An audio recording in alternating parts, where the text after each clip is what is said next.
சகோதர சகோதரிகளே வணக்கம். இன்னைக்கு நம்ம பார்க்க போறது ஒரு திருக்குறள். குறிப்பா இன்னைக்கு அரசியல்ல ரொம்ப பரபரப்பா பேசப்படுகிற ஒரு திருக்குறள். பிறப்புக்கும் எல்லா உயிர்க்கும் சிறப்போவா செய்தொழில் வேற்றுமையான். இதனுடைய அர்த்தம், பிறப்பால் எல்லா உயிர்களும் சமம். இந்த எல்லா உயிர்களும் என்பது மனிதன் மட்டுமல்ல அனைத்து உயிர்களும். ஆனால் சிறப்போவா செய்தொழில் வேற்றுமையான். இந்த பிறப்புகளின் சிறப்பு அவர்கள் செய்கின்ற தொழிலில் உள்ள வேற்றுமைகளால். இதை ஒட்டி நான் ஒரு கதை சொல்ல போறேன்.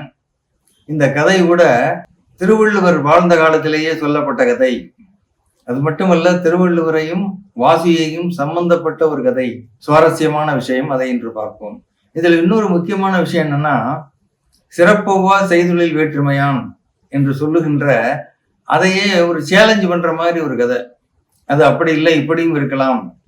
நம்ம சொல்றோம் இல்லையா, லைஃப்ல எக்ஸம்ஷன். இப்போ ஒரு எக்ஸம்ஷன் பார்க்கலாம். எல்லா திடப்பொருள்களும் திடமாகவே இருக்கும். திடப்பொருள் என்றால் அது திடமாக இருக்கும் அப்படின்னு நம்ம படிக்கிறோம். ஆனா அதுக்கு ஒரு எக்ஸம்ஷன் இருக்கு. பாதரசம் திரவமா இருக்கும், ஆனா அது திடப்பொருள் லிஸ்ட்ல வருது. அப்போ அது ஒரு எக்ஸம்ஷன். அது மாதிரி இந்த சிறப்பு கூட ஒரு எக்ஸம்ஷனா அந்த கதையில எப்படி வருது? அதாவது அப்ப திருவள்ளுவரையே ஒரு சேலஞ்ச் பண்றதான்னா அப்படிலாம் பண்ண முடியாது. ஏன்னா அவன் ஒரு தெய்வ புலவன். அவன் சொல்ற 1330 குறளையும் யாரும் குற்றங்கள் கண்டுபிடிக்க முடியாது. இந்த கதையில ஒரு சுவாரஸ்யமா இருக்கும். அதாவது பட் இட் சேலஞ்சஸ். இப்ப செய்தொழில் வேற்றுமையால ஒரு உதாரணம் எடுத்துப்பேன்.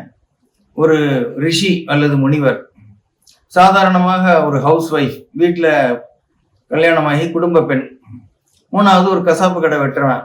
இந்த 3 பேரும் நீங்க செய்தொழில் வேற்றுமையால் அவன் சிறப்பு என்று சொன்னால், நாம எப்படி முதல் சிறப்பை யாருக்கு கொடுப்போம்? சித்தனுக்கும் முனிவருக்கும் ரிஷிவுக்கும் கொடுப்போம். 2வது ஒரு ஹவுஸ் ஒய்ஃப், அவளுக்கு 2வது ரேங்க் கொடுத்துருவோம். 3வது என்ன பண்ணுவோம்? இந்த கசாப்பு எல்லாம் கருதிங்கிறதுல எல்லாருக்கும் இன்ட்ரெஸ்டா இருந்தாலும் அந்த வெற்ற வேலை யாருக்கும் பிடிக்காது. கசாப்பு கடைக்காரனுக்கு 3வது ரேங்க் கொடுப்போம். சிறப்புங்கிறது 1 2 3 அப்படின்னு கொடுப்போம். ஆனா இந்த கதையில எப்படி அப்படியே உள்டாவா மாறிடுது.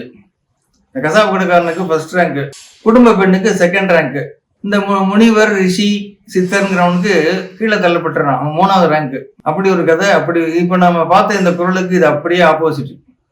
அப்படி என்ன இந்த கதையில இருக்கு, ஏன் இந்த கதையில இருக்கு அப்படிங்கிறது தான் ரொம்ப இன்ட்ரெஸ்டா இதை நம்ம பார்க்க போறோம். குறிப்பா இந்த குறளை தமிழ்நாட்டுல எல்லாம் பேசு பொருளா இருக்கிறதுனால இதையும் தெரிஞ்சுக்கிறது எல்லாத்துக்கும் நல்லது. கதைக்குள்ள போவோமா? ஒரு சித்தர், அவர் கொங்கண சித்தர் என்று சொல்லுகிறார்கள். அவர் ஒரு ஆலமரத்தடியில உட்கார்ந்து தவமும் தியானமும் பண்ணி கண்ணை மூடி தியானம் பண்றாரு. ஒரு எத்தனை நாள் பண்ணான்னு தெரியல, ஒரு 10 நாள் இருக்கும், 15 நாள் இருக்கும். தியானம் பண்ணி அவர் ஞானத்தை அடைகிறார். ஞானத்தை அடைஞ்சு கண்ணை முழிக்கிறார். 10-15 நாளோ 1 மாசமோ தெரியல, கண்ணை முழிக்கிறார். முழிச்ச உடனே பசிக்குது அவருக்கு. ஆனா அவர் நல்ல ஞானம் அடைஞ்சிட்டார். பசிச்ச உடனே, அந்த காலத்துல இருந்து நமக்கு எல்லாம் தெரியும், பசிச்ச உடனே இந்த முனிவர்கள் ரிஷிகள் இவங்கெல்லாம் ஒரு வீட்டு வாசல்ல போய் நின்று பவதி பிக்ஷாந்தேகி அப்படின்னு பிச்சை எடுப்பான். உள்ள இருக்கிற அந்த பெண்கள் எல்லாரும் பயபக்தியோட மரியாதையோட சிலர் வீட்டுக்குள்ள கூப்பிட்டு உட்காந்து வச்சு பரிமாறுவாங்க. சிவனடியார்களுக்கெல்லாம் அந்த மாதிரி ஒரு மரியாதை அந்த காலத்துல. சிலர் வாசல்ல கொண்டு வந்து பெண்கள் எல்லாம் பிக்ஷாபாதத்துல அவங்களுக்கு சாப்பாடு கொடுப்பாங்க. அந்த காலத்துல ஃபுல்லா ரிஷி இல்லைன்னா ரிஷிகளும் முனிவர்களும் சோத்துக்கு என்ன பண்ணுவான், அது மாதிரி இவருக்கு பசிக்குது. அப்போ நல்ல பசி, எங்கேயாவது ஒரு வீட்டுல போய் பிச்சை எடுக்கலாம் அப்படின்னு எந்திரிக்கிறாரு. தவத்துல இருந்து எந்திரிச்சோடனே மேல இருந்து ஒரு கொக்கு அவர் மேல எச்சமிட்டுருது. உடனே ஏற்கனவே பசி வேற, கோபம் வேற. இந்த கொக்கு மேல எச்சமிட்ட உடனே கோபம் எக்கச்சக்கமா எழுத. உடனே அந்த கொக்கு அப்படி நிமிர்ந்து பாக்குறாரு. அது எரிஞ்சு சாம்பலா போயிடுது. இது என்னன்னா அவரோட தவ சக்தியை நாம இங்க காமிக்கிறதுக்காக இதை சொல்லப்பட்டிருக்கு. ஆனா இங்க ஒரு ரிஷியானவர் இல்ல முனிவரானவர் அல்லது சித்தர் செத்தவனை பழக்க வச்சா அந்த அவங்க முனிவர் ரிஷி சித்தர் அப்படிங்கிறவங்களுக்கு சிறப்பு கிடைக்கும். ஆனா அவர் இதுக்கு அகைன்ஸ்டா அவர் என்ன பண்ணிடுறாரு பாருங்க, கொக்கை எரிச்சு போடுறாரு. கோபம். காரணம் என்னன்னா கோபம். அதுக்காக தான் திருவள்ளுவரே இன்னொரு குறள்ல சொல்றாரு, தன்னை தான் காக்கில் சினம் காக்க காவாக்கால் தன்னையே கொல்லும் சினம்ங்கிறாரு திருவள்ளுவர். கொக்கு எரிச்சிட்டாரு. மறுபடியும் பசி ஒரு பக்கம், கோபம் ஒரு பக்கம். ஒரு வீட்டுக்கு போறாரு. பவதி பிக்ஷாம் தேகி, இதுல இன்னொரு ஸ்டைல் இருக்கு. இந்த பவதி பிக்ஷாம் தேகி ஃபாஸ்டா சொல்ல மாட்டாங்க. பவதி பிக்ஷாம் தேஹி அப்படின்னு ஒரு 1 நிமிஷம் நிக்கணும், கேப் பண்ணணும். ஏன்னா உள்ள எவனும் தூங்கிட்டு இருக்கலாம், பாத்ரூம்ல இருக்கலாம், குளிச்சுட்டு இருக்கலாம், ஒரு வேலையா இருக்கலாம். கொஞ்சம் கேப் விட்டு மறுபடியும் பவதி பிக்ஷாம் தேஹி, மறுபடியும் கொஞ்சம் கேப்பு. இதான் அந்த காலத்துல. இந்த காலத்துல பிச்சைக்காரன் போடலைன்னா நேற்று வரைக்கும் போட்ட போது இன்னைக்கு ஏன் போடலன்னு தெரியலன்னு திட்டிட்டு போவான். இந்த 3வது பவதி பிக்ஷாம் தேஹி சொன்ன உடனே உள்ள இருந்து ஒரு குரல் வருது, இதை வந்துடுறேன், வேலையா இருக்கேன், இந்த வந்துடுறேன், கொஞ்சம் வெயிட் பண்ணுங்க, இதை வந்துடுறேன்னு பதில் குரல் வருது. சரி, இவரும் வெயிட் பண்றாரு. ஒரு அம்மா வந்து பிச்சையை போடுறாங்க. போடும்போதே சொல்லிதான் போடுறாங்க, உள்ள என் கணவருக்கு நான் பரிமாறிட்டு இருந்தேன், அதனால கொஞ்சம் லேட் ஆயிடுச்சு, மன்னிச்சிடுங்க முனிவரே அப்படின்னு சொல்லி பிச்சை போடுறாங்க. உடனே இவர் கொக்க பார்த்த மாதிரி அந்த பொண்ணையும் பாக்குறாரு. உடனே அந்த அம்மா என்ன சொல்றாங்க, கொக்கென்று நினைத்தாயோ பொங்கனவா அப்படின்றாங்க. இவருக்கு ஒரே அதிர்ச்சி, ஏன்னா நம்ம கொக்கு எரிச்சது வீட்டுல இந்த அம்மா இங்க உட்கார்ந்து இருக்கு வீட்டுக்குள்ள, இவங்களுக்கு எப்படி தெரியும்? அப்போ ஒரு ஞானிக்கு இன்னொரு ஞானியை ஈஸியா ஐடென்டிஃபை பண்ண முடியுமா? அப்போ அந்த அம்மா காலில் இவர் விழுந்துறாரு. அம்மா காலில் விழுந்து, உனக்கு எப்படிமா தெரியும், என்னுடைய ஞானத்தை விட உன்னுடைய ஞானம் ரொம்ப பெருசா இருக்கு அப்படின்னு காலில் விழுந்தாரு. உடனே அந்த அம்மா, உனக்கு யாரு குரு அப்படிங்கிறாரு. இவ்வளவு ஞானத்தை உனக்கு கொடுத்த உனக்கோட குரு யாரு அப்படின்னு கேட்கிறாரு. இந்த திருவோரத்துல ஒரு கசாப் கடை வெட்டிட்டு இருக்காரு, அவர் தான் எனக்கு குரு அப்படின்றாங்க. அது இன்னும் கொஞ்சம் ஆச்சரியமா போச்சு. உடனே அவர் யாரான்னு பார்க்கலான்னு இந்த கசாப் கடைக்கு போறாரு. அங்க ஒருத்தர் கசாப் கடையில மாமிசத்தை வெட்டிக்கிட்டு இருக்காரு. அவர்கிட்ட போய், உனக்குங்க நான் என்னாருன்றாரு.